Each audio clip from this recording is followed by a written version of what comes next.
Welcome back, everyone. Uh, this is a podcast after a long time with an American board certified internal medicine super specialist in infectious diseases with 30 years of experience, Dr. Vijaya Somaraju. Ma'am, thank you very much for being on the show. Thank you for inviting me. Absolutely. And I'd like to start off with we hear about nutrition, prevention, exercise, and how that relates to, having a good immune system. So, could you please tell me about what are the right exercises and nutritional lifestyle changes that one can have to maintain good immunity? So, good nutrition is very important for sustaining any life. If you have good nutrition, your immune system is good. Now, how can we come up with a good nutrition and good immune system? Between these two, your exercise comes. Your exercise will help increasing the blood circulation to immune system. That will help you to produce good cells, that is white blood cells, which are called immune system cells, to prevent the infection. So you need to have good nutrition, good lifestyle, and good exercise regimen to help you as a whole a good healthy person. Right. So, what are some of the nutritional hacks or tips that people can implement in their daily lives for better immunity? Okay. So the simplest thing anybody can do, which is easily accessible, is washing hands. Washing hands will prevent so many infectious diseases because we touch everything with our hands and we eat everything with our hands. So washing hands is very, very important. Plus, cooking your food with clean water is also important. So cooking food with clean water, washing hands before you eat, and third thing is eating a nutritional food like fruits, vegetables. So you're eating fruits, you want to wash them well before you eat. Right.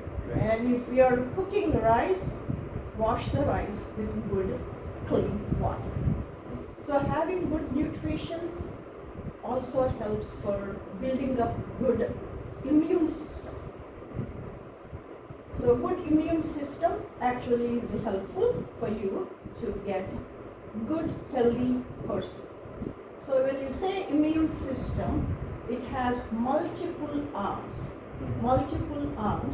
There are certain cells called as B cells, which are called humoral cells, which are important for bacterial infections. Then there are called T cells, T as in Tom.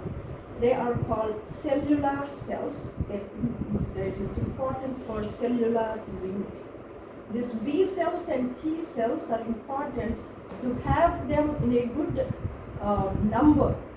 To balance them, you need to have good nutrition, like eating good vitamins, having good healthy exercise. We need a healthy body to have a good immune system. And sometimes we can also take vaccinations for certain infections which will help your immune system. For example, measles, mumps, rubella, these are all small childhood vaccinations. We want them to be given to your kids or your grandkids to help their immune system. So that doesn't mean only exercise will improve your immune system. You need to have certain vaccinations in your lifetime. Right. I was actually looking at, that's very helpful. I was looking at nutrition from a certain standpoint where people spoke about bacteria, right? And there's good bacteria and there's bad bacteria because these days we talk about the gut and how the whole microbes sometimes in the house as well turns out to be really good for children.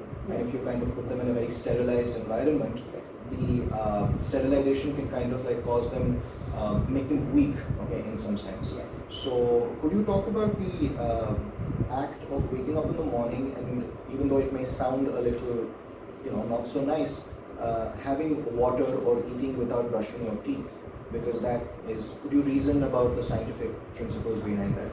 So we have a lot of bacteria on the surface of your body as well as in your mouth and your gut. So this is called normal flora. That means we need to have this certain bacteria at certain amount in your mouth or in your gut. They protect you very well. For example, your gut bacteria, they produce vitamin K. They're very, very important for, it's one of the important vitamin for your body. So vitamin K. So those bacteria are very, very important. Again, in mouth bacteria, they are good bacteria, bad bacteria. If you have good oral hygiene, if I say good oral hygiene means you brush your teeth in the night before you go to bed. And some of the Western countries, their practice is they brush their teeth when they go to bed. Next day morning they get up and they eat their breakfast without brushing.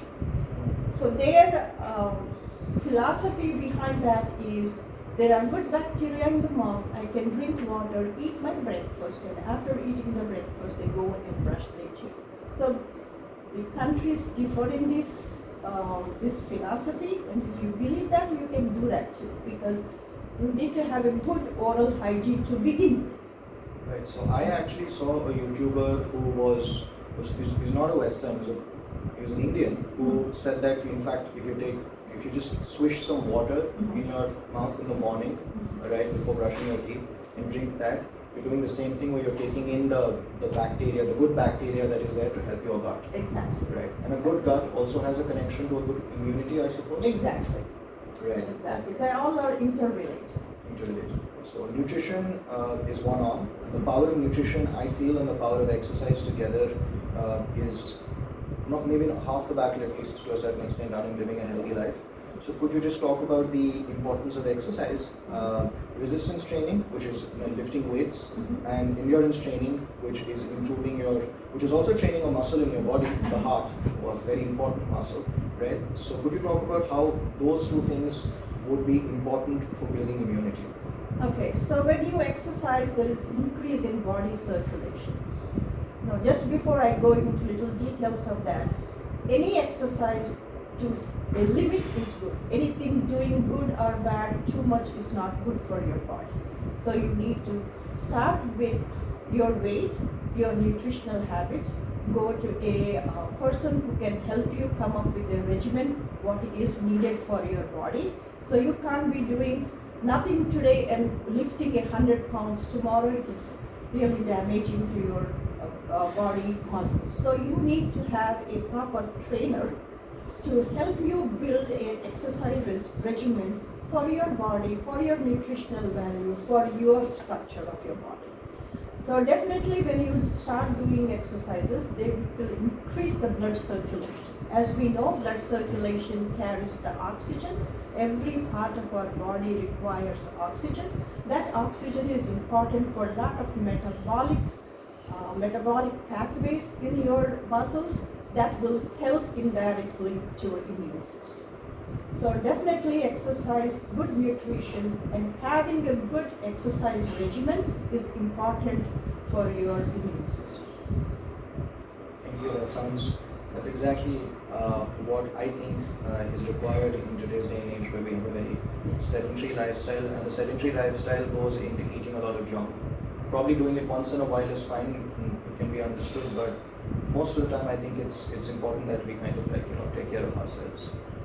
Moving on to the next question, ma'am.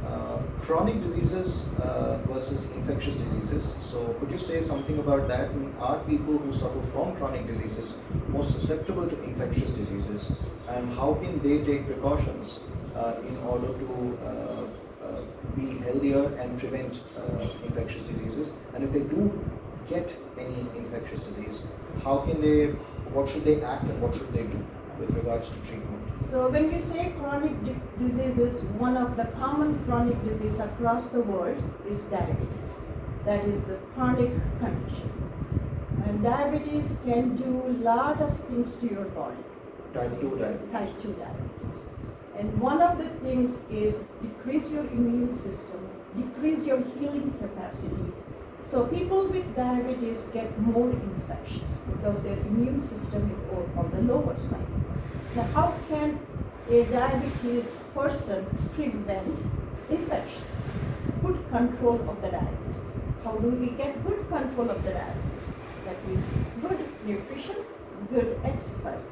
So everything circles back to nutrition, good exercise that will improve your immune system and prevent certain infections. And again, other chronic diseases, people who smoke, their lungs are impacted a lot with smoking. And the smoking patients with chronic smokers, and chronic diabetes, these are the common conditions across the world who are more prone for infection. As I said, the diabetes, which will decrease your healing capacity, a wound or any of those things, healing capacity. Not only that, diabetes impacts your kidneys, impacts your liver, impacts your immune system. So as I said, well-controlled diabetes is important for your body. And that you can do with nutrition, exercise, that indirectly also helps for the hypertension. You can prevent hypertension by exercise and good nutritional diet. And keeping diabetes controlled indirectly, you're also keeping yourself away from hypertension. Then coming back to chronic smoking. Smoking impacts the lungs. To an extent, your black smoke tar builds up in the lungs. And as we know, lungs are very important. They are very vascular structures. That means there is so much of blood circulation goes in there. Since there is a lot of, I would say, call it as prevention of normal exchange of gases in the lungs, so you're not getting enough oxygen. You get shortness of breath. Then smoking causes not only in the lungs, it can also impact your blood circulation in the legs. So smokers also get poor circulation in the extremities. On top of that, you have diabetes, which also impacts the circulation. Then on top of that, you also have hypertension. So hypertension, diabetes, hyperlipidemia, sometimes they come as a package. Syndrome X or? Yes, syndrome, it's a metabolic syndrome. So what is the bottom line of this metabolic syndrome is your metabolism of your body is impacted. How can you reverse that? Again, by nutrition, proper exercise, and stop smoking, and increase your activity. This actually brings up two things in my mind, which is first is that in fact there is a new bunch of tests that one can do. It's called the metabolic vulnerability index. There are certain amino acids that one can check. It turns out in the blood, and I'm not completely sure of all the tests, but those are the ones. It's called the metabolic vulnerability index, and that actually shows how metabolically vulnerable a person can be. And what I kind of like to a certain extent do these tests or something, again I speak from a layman's perspective who's interested in preventive healthcare, is that there's this wellness to disease transition that's kind of like happening. So if you do insulin resistance, for example, you can get a test done which coma IR, which can kind of tell you if you're going to be diabetic or pre-diabetic later on, and if you get to know it earlier, it's easier to reverse. Before, like for example, I have doctors where somebody comes with an emergency, in fact, okay, and they know that their HbA1c level is been 10. They actually come with an emergency because some accident has taken place, and this person did not even know that this person was a diabetic. Right, so those are some of the reasons why getting these blood tests might be beneficial, because if you get to know them earlier, you can take action, and it's going to be cheaper as well financially. Yes, exactly. What you said is right. So prevention is the cure. We all know about this. So prevention is the cure. So you need to have certain screening tests. Okay. One is you want to see what is your family history. So families with diabetes from both sides of the families, and hypertension, and people with heart attacks early in their lives, like 40s and 50s, that means there is a predominantly a cardiovascular predispositions there for them. So depending on your family background, the genetics also play in all this, but you can prevent it. So for example, I can say it this way for simple understanding. If you have a strong family history of diabetes, there is good chance of you getting diabetes. So the question is when? How you can prevent it or prolong it. So if your other brother or the sibling got diabetes at age 40, now you are 28, so you can actually delay your diabetes. Genetics are dictating that you are prone for diabetes. But you came to know that there is a strong family history. Now you want to delay your diabetes. I'm not saying completely prevent, because there is some genetical predisposition there. So you can prevent it too, to an extent that you may not be diagnosed with diabetes in your lifetime. So how can you delay the diabetes from age 40 to age 60? Again, gets back to your nutritional, your exercise, and maintaining a healthy weight, healthy hemoglobin A1C, all that helps. So instead of 40 years, you delayed your diabetes for 60 years, and you may be doing very well. You may not even get into diabetes in your lifetime. So having a screening test, if you have strong family history, maybe around age 30 is good. If not, anytime, whenever you feel that you need to be checked, it's also okay. So typically the diabetes, hypertension, hyperlipidemia runs in the families.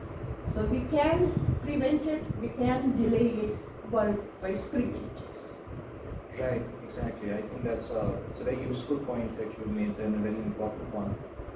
Coming to hypertension, and I think people do talk about type 2 diabetes a lot in nutrition. There's a new thing that I was actually learning, is that hypertension it is spoken of, but not in the same level at which type 2 diabetes is spoken. And when they speak about type 2 diabetes, that I avoid sugar, right, sweets and all.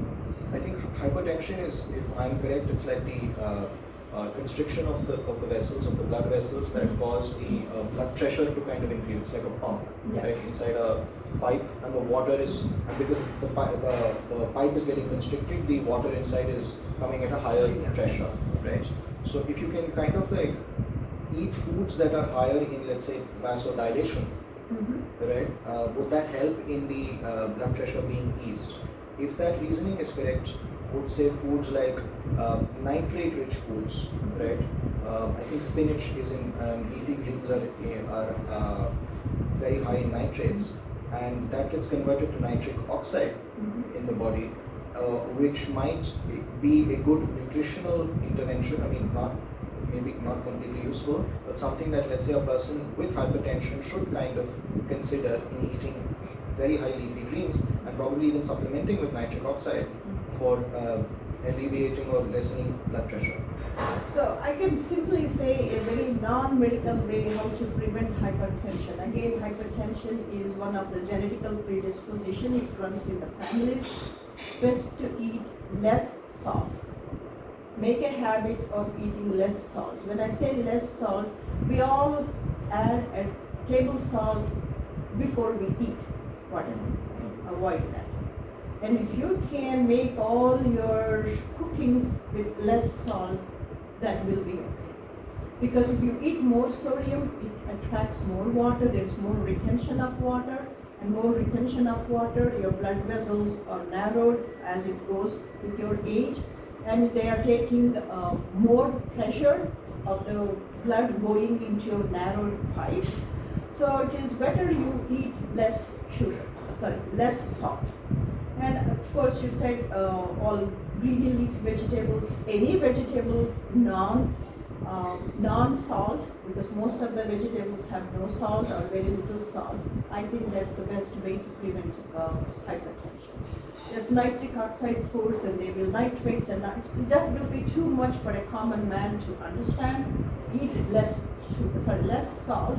especially we eat a lot of, as Andhras, we eat a lot of pickles, the avocado pachadi and all that. So there is nothing in there, actually. There is all salt. Pickling has a lot of salt. I mean, Yeah. that's the whole point. Whole point. You're So if you purely right. can decrease your habit of eating pickles, that will help you. Right. So decreasing sodium content is but decreasing sodium content does not decrease sodium in the body, because sodium is also Because important. you're drinking other water and everything now. Right. What about from an athlete's standpoint, in the sense that, or from a fitness perspective? So I'm physically very active. I work out a lot, and some of the things that we get, some of these not just supplements, but one of the suggestions that we get, especially for a pump, okay, because if the muscles have got to contract, they need sodium, potassium, and magnesium, Exactly. right? Is to take a little bit of salt in water and actually have it. And I have experienced a difference, market difference, and my clients have also experienced a market difference, where if they take a little bit of salt in water and they drink it, and then they go and work out, they're able to actually perform better. Because when you're exercising in our sweat, we excrete the sodium. And if you have not tasted your sweat, you can taste it. It is salty. I have tasted it. It is salty. It is salty because you're excreting or secreting, whatever you call it, sodium. So when you exercise, your water content should be more. And adding a pinch of salt, I think it helps because you're replacing the sodium.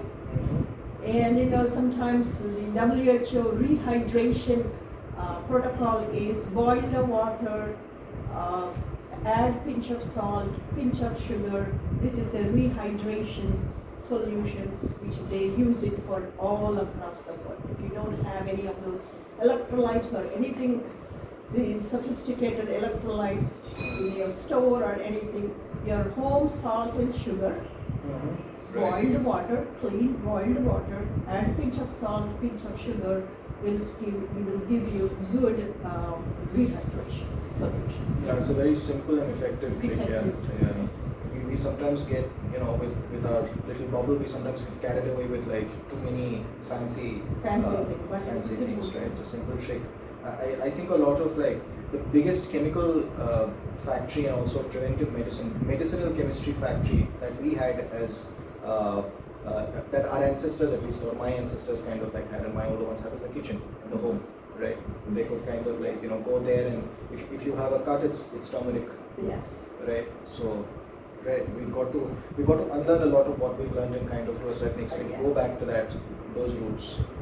The next question that I would like to ask, when you go to a screening or when you do this, I've heard a lot about, and we may have heard a lot about what a differential diagnosis is. So if you could maybe simplify that, it is a technical question, but I feel as consumers or as people, we should kind of know what a differential diagnosis kind of is. So differential diagnosis is, for example, if a patient comes to me for, I'm not feeling well, that is the only symptom is telling. The first thing, reflex reaction for me is to check his complete metabolic panel and also complete blood counts, CBC and CRP. And complete metabolic panel will give me sodium, potassium, then it also helps me with how much chloride he has, what is his blood sugar. That simple or complete metabolic panel gives me lot of electrolyte picture to me. And complete blood counts will tell me what is his bone marrow, how is his bone marrow is functioning, which is good for our immune system. So his symptom is generalized weakness. So by doing these two blood tests, I would know why he is not feeling well. If he has a low sodium, normal sodium is around 140. If he has low sodium, so he can get symptoms of not feeling well with low sodium. If he's in the complete metabolic panel, if his sugars are 355, which should be just 100, his generalized weakness is because of blood sugar, high blood sugars. So if these simple blood tests will give us potential differential diagnosis for the symptoms a person presents. Again, I will take the same example of low sodium. If I get a 24-year-old with low sodium, my question will be, did you drink enough water? What are you doing? Are you doing more exercise? Are you drinking enough water or not? Are you taking enough sodium? Because 25-year-old, I don't expect him to have anything abnormal other than maybe he is supplementally is not taking enough. Whereas if I have an 84-year-old, his hyponatremia, low sodium, will give me a lot of differentials. I have to think of a lot of differential, including a cancer. Is there any underlying cancer which is not diagnosed? So there is a big differential for an 84-year-old having hyponatremia than a 24-year-old. So this blood test will give us a clue why this patient is having symptoms to further investigate the diagnosis. Okay, that's very interesting. So I think it's a prior lifestyle of that particular person, right? Yeah. So the age, lifestyle, and everything. Everything. The symptoms that this person presents himself or herself with, Yes. and the potential diseases that could essentially happen. So based on the prior Yeah. and the symptoms, you infer what could be the disease. Disease. Right. Yeah. So For example, as you mentioned, I have an 84-year-old who is a chronic smoker. He smoked all his life. Now he is having hyponatremia. My first thought is having some cancer, and most likely a lung cancer, which can cause low sodium. There are so many other ways that can do it. yeah, so since I come from like a math background, Mm. it sounds like a very Bayesian kind of modeling, probability modeling, where you have a prior and then you have a bunch of features and you have to predict, okay, what disease somebody may be able to get it. So sounds like an algorithm. Okay, Yeah, in some it is an sense. algorithm because we start with the history of the family. In the medical history, we take not only his symptoms, his habits, his family history, his surgical history, put everything together, we come with a differential diagnosis. It's very nice. Now, the disease-causing pathogens, could you just talk about the disease-causing pathogens in infectious disease? And what are the various ones, like probably viruses or bacteria, and how potentially dangerous can they be or harmless can they be? So we have, as I said earlier, we have bacteria on the skin, bacteria in mouth, bacteria in the gut. These are normal flora. They're supposed to be there. They will be there. Then don't get me wrong, because these normal flora bacteria can also cause infections if there is a breakdown in that system. When I say what is this breakdown? For example, if somebody gets a surgery, abdominal surgery, so there is a disturbance in the gut flora. They can pick up infections from the routine bacteria what we find in the gut. So we have all these normal flora bacteria. They're supposed to be there. They protect us. We need them. So what was the follow-up question you had? The follow-up question is that What you know, are the- what are the different various pathogens and various. So those are the normal flora. We have, in addition to that, we have a lot of bacteria, lot of viruses. Best example of virus is a COVID virus. COVID is a virus. Then we also have fungus. So we have bacterial infections, fungal infections, and viral infections. In the hierarchy of the bacteria, the bacteria is bigger compared to virus and compared to fungus. And actually fungus is in between. So all these bacteria, there are numerous of them. As I said, sometimes we need them, sometimes we don't need them. These viruses, bacteria are all over the place, and the fungus are all over the place. So how your body, how strong is your immune system is important for this bacteria.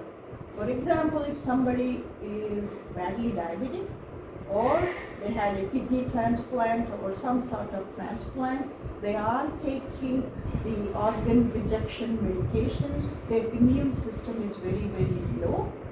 They are prone for the common bacteria everybody inhales. And only that person will be impacted. The rest of the family is fine. So we have lot of viruses, lot of funguses or fungi, as well as bacteria. There is, all of them are pathogenic to some extent, depending upon the host immune system, and again immune system comes from multiple ways, and then nutrition is important, your body exercise is important, all that is important to keep your immune system healthy. Awesome. That's nice. So it all kind of like, a lot of lifestyle prevention, okay, is something that can essentially be done, because the same pathogen that can be benign to someone because that person's immune system is better may be very harmful to someone else because that person has a compromised immune system. So we doing whatever it is that we can in our capacity to improve our immune system functioning through lifestyle interventions such as resistance training, endurance training, and taking the right kind of nutrition and hygiene are some of the factors that I seem to be getting. Right. That's kind of like a one way in which one can summarize what you said. So this is the last question. In fact, antibiotics and drug resistance, I think, is a big scare that we keep hearing about. So could you say about this thing about antibiotics and drug resistance and why it's kind of important? So antibiotics, as the name indicates, antibiotics, they will kill the bacteria. So what is happening across the world is we are developing what is called multi-drug resistant organisms, MDROs. These are all across the world. When I say MDROs, they are very difficult to treat infections. In fact, actually humankind created these super monsters. Okay, so one of the way the human mentality is, a person gets an infection, whatever the infection, and he's given a 10-day course of antibiotics, and by day 3 the person feels better and we stop taking the medication. So what we have done is we have created an environment for the bacteria to grow in the drug environment, because we have not completed the course. Bacteria is not completely killed. So you feel better because certain amount of bacteria is gone, but not completely. So you created an environment for the bacteria to survive. And the bacteria is not sitting down there, okay, it's trying to release a lot of enzymes. So instead of drug killing the bug will kill the drug. So how can that do? It releases the enzymes, changes the drug structure with so many metabolic pathways it has, and now the drug does not work. So next time you get the same infection and the same medication is given, it is not going to work. Then you have to go to a higher level of drug, and again you're doing the same thing. So like this, we are actually creating a monster out of the same bug, and at the end you may even lose your life because there is no drug available to treat you. So if you are given any antibiotic for any infection, please complete the course. Right, I mean now I know the reason why they say you have to complete the course, because what I thought is that, okay, they make us just take more of it, okay, so that we can get more dependent on it, or because it's more advantageous to them from a financial perspective, right? No. It's like I take 2 of these if there are 4 tablets. Next time if I get it, I can take those 2 tablets. But they like take 4 tablets because it allows them so that I can buy it again. That's what I thought from a consumer's perspective. That's their marketing trick. But since we feel better, we stop taking it. Right. But now it turns out that it's actually very important that we finish our antibiotic courses. Yes. And does the same thing happen even with antiviral drugs? The antivirals also can do that, but usually the Antivirals. So antivirals, they have a different mechanism. Yes, they do have resistance, but their resistance is little different. And we have antivirals that can develop resistance. We see this more in HIV patients who are not taking not adherent to their medications. Other than the HIV field, the other simple viral infections we get, I think most of them are few-day courses where people complete, and if they're not completing, we may fall into same category. Somehow, the antibacterial resistance is spreading worldwide compared to antiviral. That doesn't mean it's not happening. Right. Okay. Thank you very much, ma'am, for giving us your time and for giving us this wonderful and very insightful and very useful tips on how to prevent infectious diseases, lifestyle interventions, the importance of nutrition and exercise, sanitation. I'd just like to once ask you, just open the thing for you for what is the one message that you would like to give our audience or people out there who are watching from living a healthy life and preventing infectious diseases. Whatever is your whatever is you think an important message that needs to be put out there. Okay, so I just want to tell one thing, that we are sharing this environment with all the microorganisms. It could be fungus, it could be virus, it could be bacteria. So keeping our immune system is very important to prevent these infections. So I think I mentioned about vaccinations. We should take vaccinations, appropriate vaccinations for your age. That is important. A lot of viral infections, bacterial infections can be prevented. Then, in the simple techniques like hand hygiene will prevent you from a lot of waterborne infections and foodborne infections. And thirdly, I would like to mention eating a nutritional food, having a good lifestyle, and having a good exercise regimen will keep your immune system working forever. Okay? Thank you so much, Doctor. Thank you. Thank you for your time.